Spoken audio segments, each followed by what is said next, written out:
প্রথমে আমি দুঃখিত, আসলে আমি পারমিশন ছাড়া এই মহিলাগুলোর ভিডিও করতেছি। বাট আপনাদেরকে দেখানোর স্বার্থে অবশ্যই ভিডিও করতে হচ্ছে।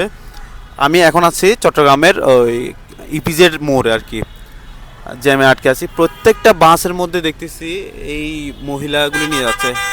আপনারা হয়তো দেখে বুঝতে পারবেন, এদেরকে দেখে বোঝা যাচ্ছে এরা গার্মেন্টস কর্মী। দেখেন কি মানবেতরভাবে যাচ্ছে, সবাই দেখতেছি ঘুমের মধ্যে। মানে কারণ এরা সেই সকাল ভোরে উঠে, আপনার এখন বাজতেছে কয়টা, আমি এই এদিকে টাইমটা দেখাও তো, এই যে 7:42। তো এখানে জামে আটকে আছি প্রায় 15-20 মিনিটের মতো হচ্ছে। তো এই মহিলাগুলো সেই সকাল থেকে বের হয়েছে, মানে ঘুমের মধ্যে যাচ্ছে। প্রত্যেকটাকে খেয়াল করতেছি, সবাই ঘুম, অর্থাৎ তাদের ঘুমটা ভালোভাবে হয়নি।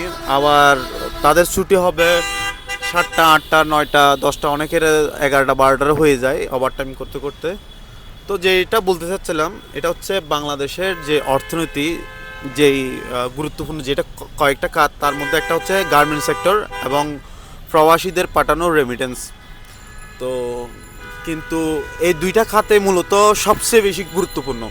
এক হচ্ছে প্রবাসীদের পাঠানো রেমিটেন্স, আর দ্বিতীয় হচ্ছে এই যে এক্সপোর্ট।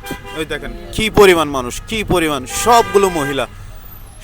এক একটা মহিলা কত স্ট্রাগল করতেছে, এই দেখেন প্রচুর মানুষ।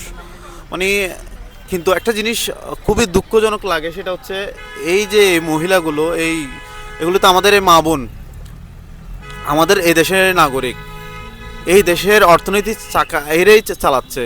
কিন্তু তাদের জীবন মান যদি আপনি একটু খেয়াল করেন, আধুনিক দাসের মতো তারা চলতেছে। তাদেরকে আমাদের অর্থনৈতিক ব্যবস্থা, আমরা ওদেরকে দাসের মতো তৈরি করে রাখছি। আপনি যদি গার্মেন্টস সেক্টরের গার্মেন্টস মালিকদের দিকে তাকান, তারা কিন্তু আয়েশি জীবনযাপন করতেছে। কিন্তু এদের দেখেন, একটা মিনিমাম একটা মানুষের, যে একটা মানুষ হিসেবে, একটা নাগরিক হিসেবে, যে মিনিমাম তার মৌলিক অধিকার, মৌলিক চাহিদার পূরণ করার মতো এবিলিটি তাদের নাই। তারা সেই ভোরবেলা আসতেছে কাজ করতে, আবার রাতে চলে যাচ্ছে, অর্থাৎ দাস। আর আমরা অ্যাজ এ মুসলিম হিসেবে যদি বলি, আমাদের দাস প্রথা কিন্তু বিলুপ্ত হয়েছে সেই আমাদের হজরত মুহাম্মদ সাল্লাল্লাহু আলাইহি ওয়াসাল্লাম যুগ থেকেই। উনি দাস প্রথা বন্ধ করে দিয়েছিলেন। কিন্তু বর্তমান সময়ে এসে এখন আধুনিক দাস প্রথা হচ্ছে এগুলোই। দেখেন কি পরিমাণ মানুষ, আপনি দেখলে বুঝতে পারবেন এরা দরিদ্র, অভাবগ্রস্ত, তারা কোনো রকম খেয়ে পরে বেঁচে আছে এরকম। তো এটা এক প্রকার জুলুম। আমরা এদের উপরে জুলুম করে কখনো উন্নত হতে পারবো না। তো আমাদেরকে এই দাস প্রথা থেকে আসলে বের হইতে হবে, কারণ এরাও মানুষ, এরাও আমাদের দেশের নাগরিক, এরাও আমাদের ভাই বোন।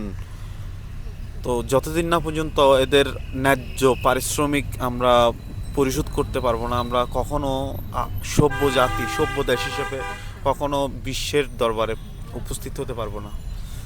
তো আশা করি এইটা নিয়ে সবাই সচেতনতা বৃদ্ধি করবেন, তখনই আমার সার্থকতা। আসসালামু আলাইকুম।